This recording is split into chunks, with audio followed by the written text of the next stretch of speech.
Okay, looks like it's about that time. Good morning, everyone. We're going to go ahead and call the meeting to order. It's great to see everybody here this morning. Not seeing anybody on the second screen yet. So we'll start with the invocation this morning. And Ron, who needs no introduction, Ron Klein, Ron number 1, will lead us in the invocation. Please join me. Gracious God, we pray again for this pandemic, the deaths, the hospitalizations, the disrupted lives for so many people. We express our thanks for the extraordinary scientific accomplishments that result in vaccines so quickly and now being distributed. In this time of being so disconnected, we are especially appreciative of our Rotary Club friends. You direct us to serve those in need, and as we pursue service above self, we ask that you guide us. We say this in your holy name. Amen. Thank you, Ron. Okay, and we kind of started with some guests already. So Jennifer's with us this morning, and Jennifer did reach out through the website. So thank you, Jennifer, for seeing that. This is not our normal way of doing business. We actually prefer to see each other and have some fun. This is what we have right now. So this is just our way of trying to stay connected during this different time. So hopefully you'll continue to join us and eventually get to see us in person. Sometimes we have hybrid meetings, Jennifer, when the numbers are manageable, at least, or flat. We do a hybrid meeting. Half of us or 20 of us meet at the YMCA in Madison, and the rest join us hybrid, and I do a rotating schedule. And when Madison City Schools goes hybrid, we go fully virtual. Madison City Schools just goes hybrid, again, when the numbers are up. So we're just trying to keep all the Rotarians as safe as we can. So anyway, thank you for being here. So we have Jennifer as a guest. Ron Hicks is with us maybe for the third time. So he might get some different emails from Emily pretty soon, talking about joining and things like that. So Ron, we're glad to have you again. Again, with you, we look forward to seeing you in person one day if we can, or when we can. Any other non-Rotarian guests? Of course, we got Jamie Miernik, the guest speaker from Spring City Cycling Club. Yes, sir. Thank you, Jamie, for being with us, and we look forward to your talk in just a couple of minutes. Welcome. Okay. And I know at least we have one Rotarian guest, and we have Amy's dad. I think that's his official title, Amy's dad, with us this morning. So good morning. Okay. Any other visiting Rotarians?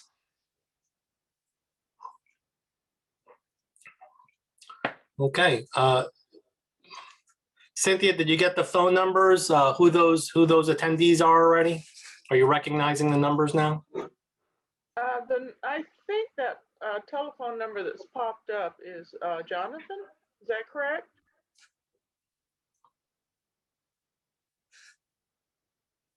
Ends in 7357. I'll look it up later.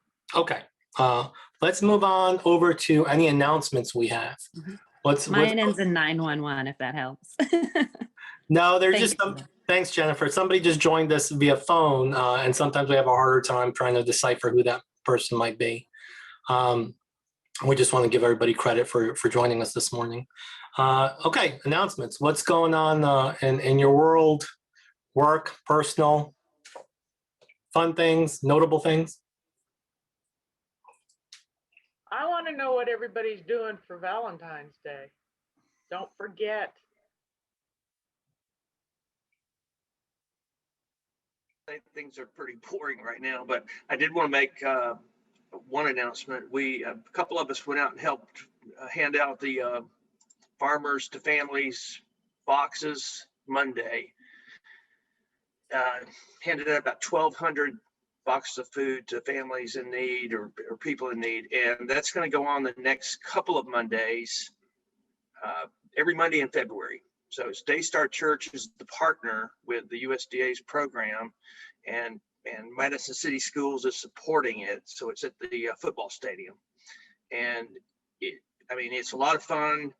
it's helping people in need, and it's really getting to talk and meet new people and team around with our folks too. So anybody wants to come out, 9:30 till whenever you want to stay, but typically it ends at 12 or when the boxes run out. That's it. And what, go ahead. Mark, do they really need a lot more people, or do you typically have enough? There's typically enough, I would say. It's just they always welcome volunteers, and I had a great time doing it. Got to meet some folks, and so yeah, it's not a real hard need, but if you want to come out, come on. Thanks, Mark, for sharing that. Is it mostly just grabbing the box from the truck or the pallet and putting it in the car? Yeah. They've got a pretty good process set up. Somebody gives out tickets depending on how many boxes they need, and somebody grabs them and says, okay, we need 3 or 4 or 1, and put it in the trunk. And so yeah, it's the process. It's good. Okay, thank you for sharing that. Any other announcements, brags that we want to mention to the club? Okay, if you have anything, feel free to share it as we go through. We're going to start with some club business, and I have a couple items on the agenda just to share. So we had a board meeting on Tuesday. Seems like so long ago, but it was just Tuesday. And just for full transparency, I'll kind of share some of the things we talked about, one of the decisions we made. If you have any questions, concerns, let me know. So one of the things we talked about was attendance, and we said attendance was going to be on the agenda. And we took what Ron Klein said to heart a week or so ago, or 2 weeks ago, I guess, when we had a meeting.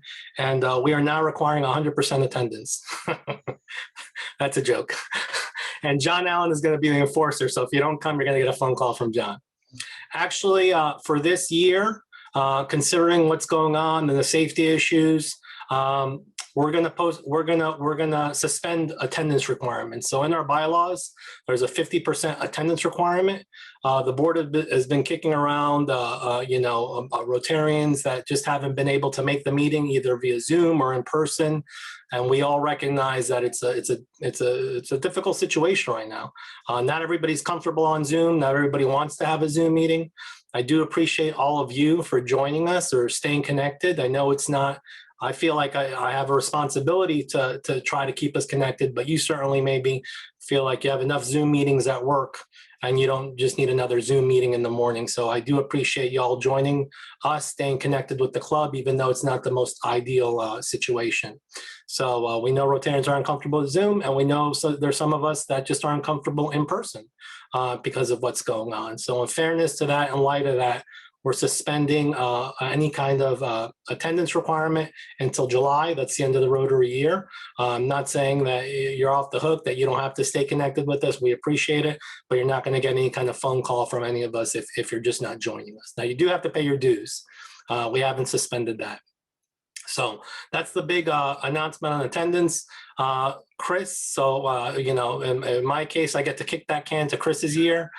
Chris will take another look at attendance in July and decide whether we want to keep that 50% requirement, make any changes to the way it's enforced or not. But that decision will come a little bit later. For this year, it's suspended. That's on attendance. Strategic plan. Chris and the strategic planning committee shared their plan with the board. It is a very comprehensive plan. They did a fantastic job. That's Chris who led that team. Ron Klein, John Allen, and Carrie. They did an amazing job. Exceeded my expectations. It's about 37 pages. It's written like a book, like you can read it. It's not like a technical document. It's very readable. There's a lot of action items in it. There's specific dates in it. It's fantastic. So right now the board is just reviewing it, see if there's any edits or changes or any comments. with the strategic plan. We're looking to possibly approve it within the next 2 weeks as a board. There's no surprises in there. Chris and the team have briefed everybody on the survey results, so it just encapsulates those survey results and then tries to put some specific actions where we had maybe deficiencies or opportunities to get a little bit better. We're already a great club, but we have high expectations of ourselves, so how can we be a little bit better? So again, great job on that. Once the board does their final review, we'll share that back out to the club. And that document will be a living document, something that we look at every year.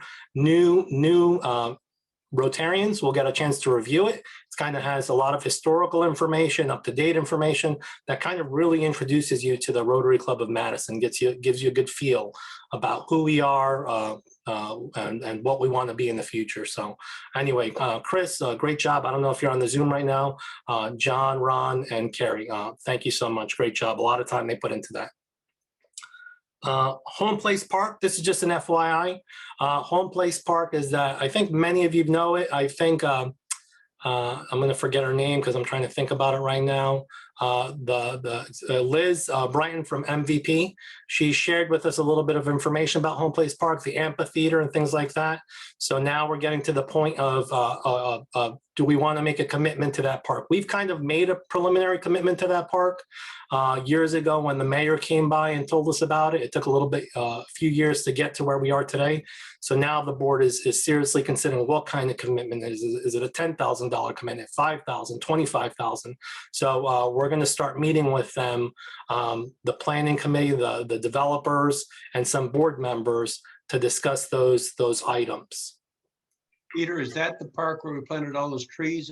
I don't know where Home Plate Park is. No, Mark, maybe you can help me with the geography. I think it's right behind the development there. Yeah, it's adjacent to the Avenue Madison development downtown, and adjacent to the stadium parking lot. So it's been a neighborhood park, and the commitment of the city is to turn it into an amphitheater, a natural type of amphitheater. Very nice looking amphitheater, and I'll share some pictures of it with everybody. I'll email it out just so you can get a look at it if you missed the meeting with the mayor, and maybe there's been some updates to it. So we're just going to talk to them about maybe some either naming rights of the amphitheater or some other version of support that Rotary might be able to offer. Okay, that's a Home Place Park, more to come on that. And then last but not least on my side is the Rail Yard Barbecue Fest.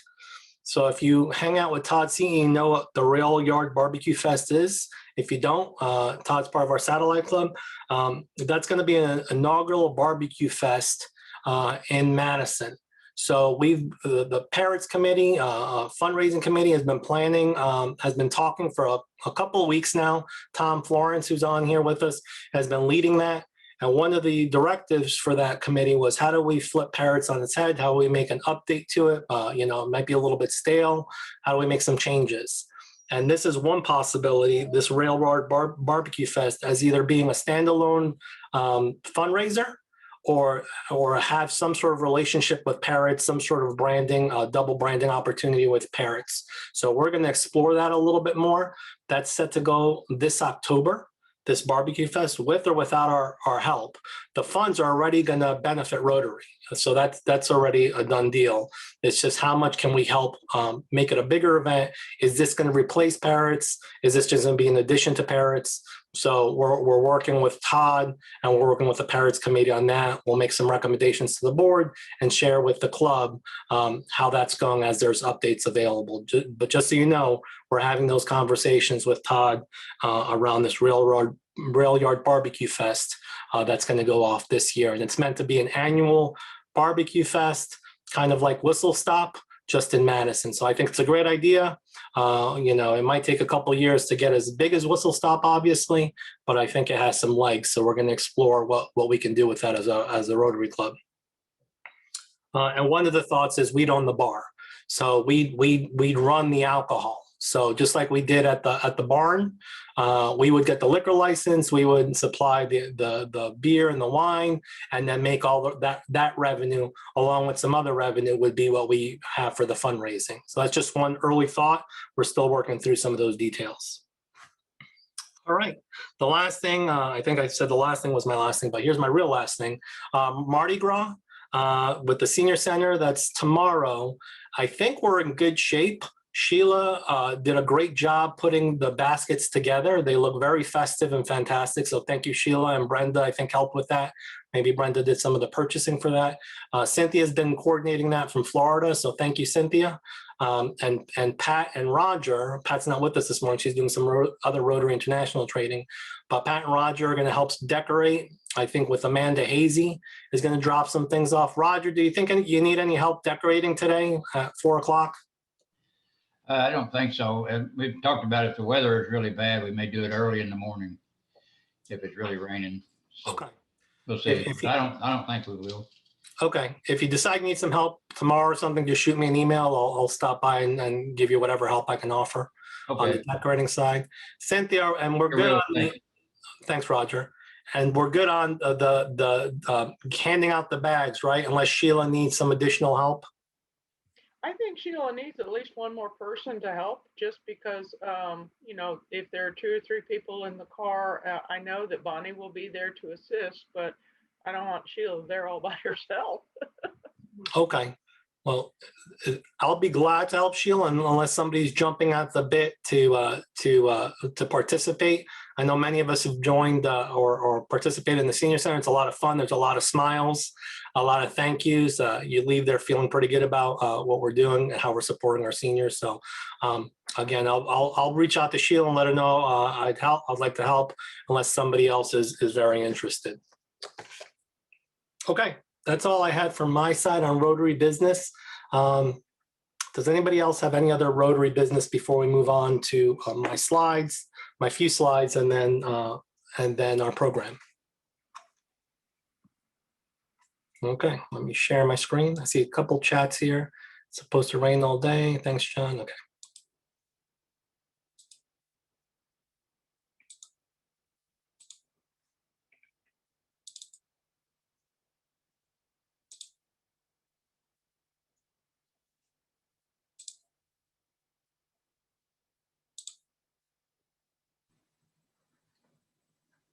All right, thank you for bearing with me here as I pull that up. And there's Jamie on a not so rainy day enjoying a nice bike ride, which he'll talk to us in just a little bit. So I think Dennis is with us, and just as an FYI, there were some changes to the Rotary Foundation formula for grants that came down from Rotary International, came down through our district level. I had interpreted it backwards. I called Dennis about it, and the way I interpreted it was wrong. So I said, Dennis, would you mind kind of walking us through just a summation of what this means to us? So Dennis, would you mind? Okay, the change is related to a portion of the funds that the Rotary Foundation manages called the World Fund. And that World Fund, normally the biggest thing they do is fund global grants. During the pandemic time, they made an extraordinary contribution for COVID purposes, and in general anyway, even if they hadn't made that contribution, they have had a shortfall of funds. They have not been able to totally fund all of the approved global grants. So this is a step to kind of redirect some of the foundation's funds in order to maximize what they can apply toward global grants. These 4 items really relate to the district designated funds. Those are funds at the district level that the district gets back and manages. And the biggest thing that affects us is the 3rd bullet, which is related to the resulting funds that end up available to clubs for district grants. District grants The World Fund has been funding all of the operations for managing the funds. It's a 5% tax that they put on the money that comes into the foundation to oversee operations. They've been shouldering all 5% in the World Fund. Now they're going to split that between the World Fund, which will give a little bit more money to global grants, and now the district designated funds will shoulder half of that. So there'll be a little bit less money that will result in the funds that the district has to apply to not only district grants, but some other items. So that's the gist of it. If you're, I couldn't even predict to you for our district grants. We got almost $5,000 last year for district grants. It's kind of hard to predict exactly how much we'll get this time. It'll be roughly in the same neighborhood. So that, yeah, if you have specific questions about it, just let me know. And if I don't know it, I can defer to Pat Cross. I was hoping she'd be on here to keep me honest, but. Thanks, Dennis. Yeah, I think Pat's doing some Rotary International training this morning. So I have a question, Peter. Yes, sir. I mean, you said initially it looks like a step back, and it does. Why is it not a step back, Dennis? Can you kind of summarize in lay terms? It's not a step back in that, well, that's just a small step back in that let's say that in a given year, the district gets $200,000 to use in administering mainly district grants, and they divide that out between all of the applicants. Now they might get $200,000 minus 2.5%, or they'll get that amount levied on them. So they'll get a little bit less money, but by the time it divides out to any given club's district grant, that's a variable number anyway, year to year. According to 3 years ago, how much the district gave in foundation giving. So it is a hit, but not a big one. And from our conversation yesterday, Dennis, and I don't want to take too much more time on this, I'll share this information that came from the district governor. There's more information than just these 4 bullet points, including the comments from the district governor. But I think it affects more global grants, right, Dennis? If we're applying for a global grant or working on a global grant, it might affect that budget a little bit more. Yes, it's going to be harder to gather funds for a global grant because bullet number 2 shows that you don't get as much of a match from the Foundation World Fund for one source of your project funding. Okay. And this is all coming because Rotarians are doing too much. We want to help too much, and we're using those funds faster than those funds can increase. So it's kind of this good and bad problem, and we cause the problem because we're actually taking action with these funds and trying to make the world and our communities a better place. So more to come on that. I'll share a little bit more. I don't want to take any more of our speakers' time than we have to. A couple of birthdays coming up. 2/12 was a popular date for birthdays. So Al Sullivan, who I think is one of those Rotarians that just doesn't love Zoom meetings, can't have enough, doesn't want an extra Zoom meeting in his life. Al is having a birthday, is it tomorrow? So happy birthday, Al. Amanda Rice, who's a new Rotarian. Not Amanda Hazy, Amanda Rice, who's John's wife. So happy birthday to Amanda tomorrow, John. I know you'll have something special for her. Right.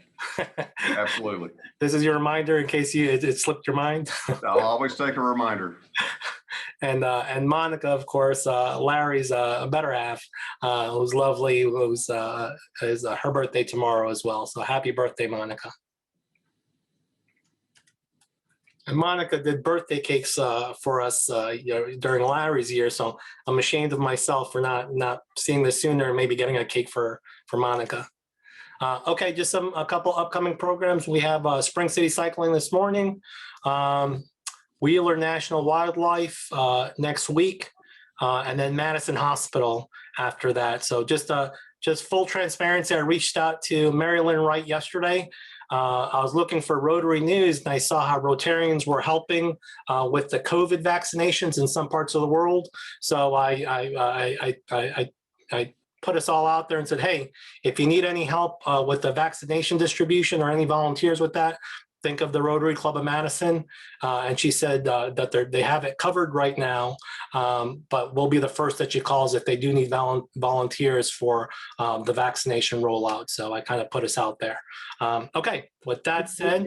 Peter, can I ask you real quick? Did she say anything about the ventilator? I mean, I'm just kind of curious with the uptick in the cases, just how useful the mobile ventilator was that we were able to provide.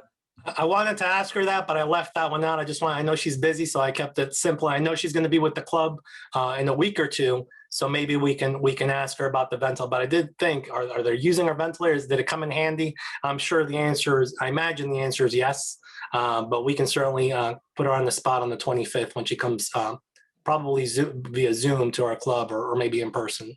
We'll see. Okay, I'm going to turn it over to John Rice and stop sharing my screen. And John's going to introduce our speaker. John? Okay, thanks, Peter. And in the interest of time, I'll skip the intro that I had. I'll just say Jamie Miernik, welcome. She's from Spring City Cycling Club and many other related organizations. And if you'd like to see the details on her credentials, it's in the newsletter. So Jamie, I'm just going to turn it straight over to you. And you are on mute.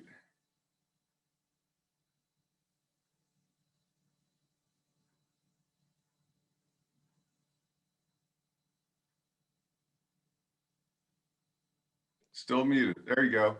Okay. So we have a bicycling in North Alabama is what I came to speak to you about. And I'm sure some of you are cyclists, but for those who aren't, maybe you'll learn a thing or two. So the Spring City Cycling Club has been around since 1892. And it kind of got reincarnated in the 70s, we understand, but it's a couple hundred people, 200-300 people are in the club that ride bikes. There's a pretty active organization of bikes in this town. Okay, so I gotta change here. So this presentation is available electronically at our website, that's springcity.org. I'm going to go over a lot of clubs, organizations, routes, calendar, all kind of information, everything everyone knows about biking in this area. So we have all kinds of biking, of course, and during the pandemic, it's more popular than ever. There's road biking, there's bike commuting, there's mountain biking, and gravel grinding out there at Wheeler Wildlife Refuge in particular is one of our favorite places, but there's others as well. So we have lots of clubs and organizations, Spring City being one of the largest, primarily for road biking. But a division of Spring City is the Rocket City Cycle Bells that was founded in 2012. And that's a women's only group that especially helps women who would like to get involved in cycling in a little less stressful hammerhead way. There's also what we call Rocket City Velosport, which is a brand new name of, it used to be called Alabama Wheelman, and it's the race division. It used to actually be the race division of the Spring City Cycling Club, but you know, things get bigger and they split off a few years ago. So they hold races and a little bit more competitive group. This next page, which is about Spring City's community grant program, which was founded in 2010. I'm the community affairs officer for the Spring City Cycling Club, and I have been that for the past decade. So I did found this organization, this program that every year we have community grants. And it looks like down the bottom, very small print, $18,000+ is how much we have given Hey, to. I'm not seeing the video or your PowerPoint. Okay, I'm sorry. Let's try again then. I thought I shared. Sharing. Try this. Can you see, what do you see now? No? Yes, we do. Outstanding. Okay, you are sharing, I it got says it. so. Okay, so, yeah, the first few slides were just lists of clubs, which I said basically. So this slide though was, and if you want to look at the presentation another time, it lists all of our community grants in the past decade. So like I said, it's over 18,000 we've given to various things like AMBUCs to build custom trikes for handicapped kids or people, mostly kids though, and bike racks and fix-it stations and support for many of the new NICA teams. We have a organization that started 6 years ago called National Interscholastic Cycling Association, and most of the high schools in town now have bicycle teams that race mountain bikes. And they even have a middle school division, so they can come up and learn better how to race mountain bikes when they're in high school. And that all started about 6 years ago, and I don't know how many, maybe $8,000 or $10,000 we've contributed to them expanding their teams and becoming organized. So here's some more clubs and organizations. Team Rocket, Tri, they do Tri. You know, we have the Tri event is bicycle is part of your triathlon is cycling and swimming and running. So there it is, the Alabama Interscholastic Cycling League. And the last one is called Huntsville Area Mountain Riders, which is a new name for the mountain bike division, which was the Huntsville chapter of SORBA. And they do trail work and mountain bike things and a huge time trial thing up at Montesano every summer that's very popular. And that's time trial where they time you every time you run the course, but you don't have to race against people directly. So there's lots of virtual cycling pages too, and that's what this presentation brings, is a lot of little links to the Spring City and Rocket City, and there's another one mentioned here called the Marshall Team Redstone Alliance for Cycling, MTRAC, which also has an ExploreNet page if you work out at Marshall. And then there's a brand new one, Redstone Arsenal Mountain Bike Peddlers has a new page because we have new mountain bike trails that have just opened this past summer out at Redstone as well. And then right in the middle, I'll notice that I'll point out that you have the all-you-can-eat Century Ride. We call it the all-you-can-eat Century Ride because we ride 100 miles or 100 kilometers or 35 or whatever you'd like. There's several different routes. You don't have to run 100 miles, but we do have rest stops with a bunch of food and a lunch at the end. So it is a food emphasized ride. You spend 2, 3, 4, 5 or all day there eating and riding your bike, most of which is in Tennessee, very rural. We have the most rural ride in the state, I'm sure. And then virtually we have the North Alabama Cycle Club. They pretty much, a lot of people sign up just to find out who's riding when, and it's a Facebook group for cycling. Bikes and Brews, they go around once a month to ride between different drinking establishments in the evening. And there's a few other things listed here about Southern Carnage Gravel Grinders, which Southern Carnage is your bike shop out there just outside of Madison in Mooresville. The other one, let's see, another Trail Conservation Club, and that's the group that is making the trails at the Space and Rocket Center. There's a lot of routes you can find at Spring City. They have a website of routes you can always find. And the same thing with Hammer has something called Trail Forks if you want to find where to ride your mountain bike. We do have a lot of greenways. I'm active with the city in the greenways actually are going through the North Alabama Land Trust these days. But there are other bikeways that are discussed through the city, Aldrich Creek and Indian Creek and In Madison, you've got several that have been recently created, the Bradford Creek and Mill Creek, and these links to find out more about that. There's the Richard Martin Trail in Elkmont and right out north of Athens, as well as the Noah Bike Trail, which if you go to Athens, there's a signed bike trail, 89 miles. It makes big loops around north of and west of the city of Athens. So lots of places to find out where to ride. Annually, we have some rides in town, and it makes the city happy because people come to town. Like that first one, the space race, the last few years, although it was canceled in 2020, but the last few years before that, it's a huge mountain bike ride and race at the Space and Rocket Center. And they made course there just for that, but I don't know how many, 500 or 600 people come for that. Every year we have the annual tour of Arsenal, which is mainly for people who work out of the Arsenal or used to work out there. It was also canceled last year. It's usually in May. Mayor's Bike Ride last year was held May 30th. That's a very short bike ride from downtown, and the mayor rides with us. Also last year it was held that we had the 36th annual Spring City Cycling All You Can Eat Century. And it's always held the third Saturday in September. And right now I'm the director of it, been for the last 4 years. So we also started a new ride in the last 3 years called the annual Tour de Ville.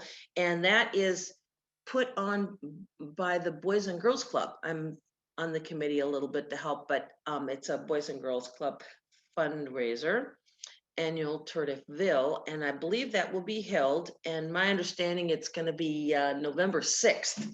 In 2021.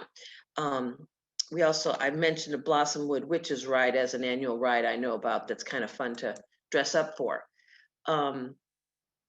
So we have regular rides. So every Monday after daylight savings time, I believe that starts, that they have a Monday Jetplex ride, which is there in Madison, right off of Wall Triana, it starts. And the Spring City Cycling website has a calendar of rides that get populated pretty much. There's a few things on there now, but mostly it gets pretty full after the daylight savings time starts. Like I say, we do women's rides through the Rocket City Cycle Bells, and a progressive ride that will help people who would like to get back into biking called the Ride-O-Metric. You start with basically 5 miles and maybe go a little further the next day and a little further until in September you can pick a distance such as the metric. We call the metric century 62.5 miles at the Spring City Cycling Club at the Century in September. So I'm mentioning here other rides that we know about, and also then we'll go to bike advocacy. The city of Huntsville has a CNBC page and a committee called the Bike Advocacy and Safety Committee. And Mars Team Redstone, I would call it advocacy as well, because we do try to speak to the new garrison commander each time and see if we can't get him to let up on something, because that's always a struggle there on the arsenal. So we have also a statewide organization called the Alabama Bicycle Coalition, or Alabike, promoting bicycle access, education, and safety throughout Alabama. So it's a statewide group founded by folks from Huntsville in 2003, and it was instrumental in passing the 3-foot passing legislation. We go to the National Bike Summit each year, which is coming up pretty quick, the end of February, 1st of March. If anyone's interested in that, you can sure call me, because I'm the state coordinator for getting people to go. And of course, it is virtual. It started being virtual last year. It'll be virtual. You don't have to go to DC for this, but we will be doing Zoom meetings with our Congress people about cycling. There is bike community going on, and the League of American Bicyclists. You know, we have several cycling instructors in town. Also, if you need to know anything about laws, the Code of Alabama, here's a link for seeing all of those in Title 13, Chapter 5A. There's a few bike commuter pages, and Redstone, people that work out there or like to ride out there, they did start a new cycling, they revised their cycling regulations, and it is a major change. This was 2 years ago. Cyclists will not be permitted to enter Redstone Arsenal through Gate 9 between sometimes, and they're also not permitted to ride on Martin Road between those same times. So they have basically prohibited well, people don't really commute on Rideout Road much at all because it's very busy. But people did commute on Martin Road a lot. And there has been a bit of a problem. I don't know, there's shoulders all the way on Martin Road, but there has been various restrictions on where bikes can be on Martin Road, and that it has limited commuting to other gates. So the gates off of Patton Road are now the main commuting gates. There's information you could find out about the Redstone riding. So here's just a mention. We've got bike shops, Blevins Bikes, that's in town. Bicycle Cove has a location in Hampton Cove as well as in Madison. And Southern Carnage is out there on the other side of Madison in Mooresville. And Trailhead is kind of our downtown bike shop. And then REI moved to town. They have a little bike shop too. Dick's Sporting Goods and Academy both sell bikes that you might be considered entry level or for kids. We do have bike share in Huntsville too. It's called Tandem Mobility now. There've been 3 different incarnations of that, but the most recent one is Tandem Mobility. For if you come downtown and want to park a car somewhere and just ride a bike around downtown, you can do that. Or there's several stations and places to get bikes there. There's something called Huntsville Urban Bike Share Co-op, which just became 501c3, and it is an information in terms of its physical location. We're looking for a place now to put bikes together, to repair bikes, and to get from, donations from people who like to give their old bikes away somewhere, to provide them for people who would like to use bikes for transportation, and as well as learning about their own upkeep of bikes. Hey, Jamie, this is Peter. Hey, I just wanted to let you know you got about 5 minutes, and I know you're almost on the tail end of your slides, but I don't know if some people have some questions. So thank you. I'm watching. Okay. So, and rentals are available at most bike shops, but I wanted to mention the Hubs Co-op as a thing that is going to be, I would say, a community benefit. And hopefully we'll get donations of bikes and money to be able to pull that off. Bike touring companies, Country Lane, that's a guy from our bike club who does that now and booking for England and France later this year. And AMBA is a week-long ride that was run out of North Alabama 2 years in a row, but last year was canceled, and I don't know about this year. May is National Bike Month. So there's always, the League of American Bicyclists has declared May as National Bike Month for 50 years now, I think. And there's a week in May, the National Bike to Work Day, and our Tour to Arsenal is always in that week. And the Mayor's Bike Ride is also in May as a celebration of this. The other thing is my epilogue. This is my request and message from cyclists. As a motorist, you are driving a 2-ton vehicle capable of high speed. Please stay in control. Please be watching for vulnerable users like cyclists, pedestrians, folks in wheelchairs. See cyclists as traffic. Those 4 magic words that happen when a car hits a bike is, I didn't see them. Well, a lot of times people do see bikes, but they don't see them as traffic, so they don't take appropriate action, such as finding your brakes or changing lanes. So know that cyclists have all the same rights and responsibilities as motorists. The rules of the road apply to all road users. As a cyclist, you're driving a 25-pound or less vehicle that is slow, silent, but maneuverable and often delightful. Always be aware of the traffic around you. Always ride with traffic. Expect cyclists to ride with traffic, not facing it. It's very dangerous to face traffic, and that's mainly due to the intersectional problem of cars not seeing a bike coming from the wrong direction.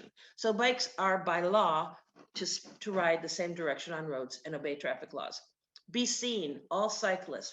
Make sure you're wearing bright, visible clothing and use lights on your bike. So thank you, and any other questions? I'm going to look at the chat thing here if I can find it.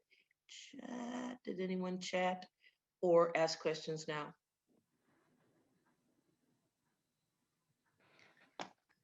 Jamie, I got a question. Sure. Are there a lot of, you occasionally hear of the bike accident here or there. I think there was one a year or two ago by the airport. Are there a lot of bike accidents with cars, involving cars? In this area, I would say there's not a lot. The most common accident in this area is people riding on a sidewalk and just riding across an intersection without paying attention. So they don't usually get hurt because it's a very low speed kind of thing where they run into the side of a car, or a car might knock them down where they're not, seriously injured.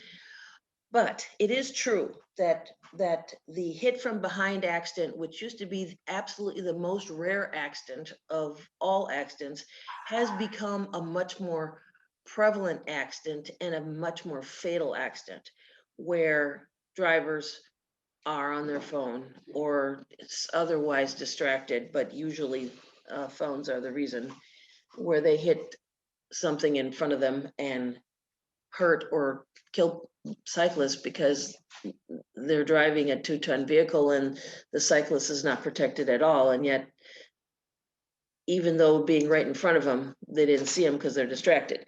So that has become more prevalent, unfortunately, in the past, I would say, dozen years or so.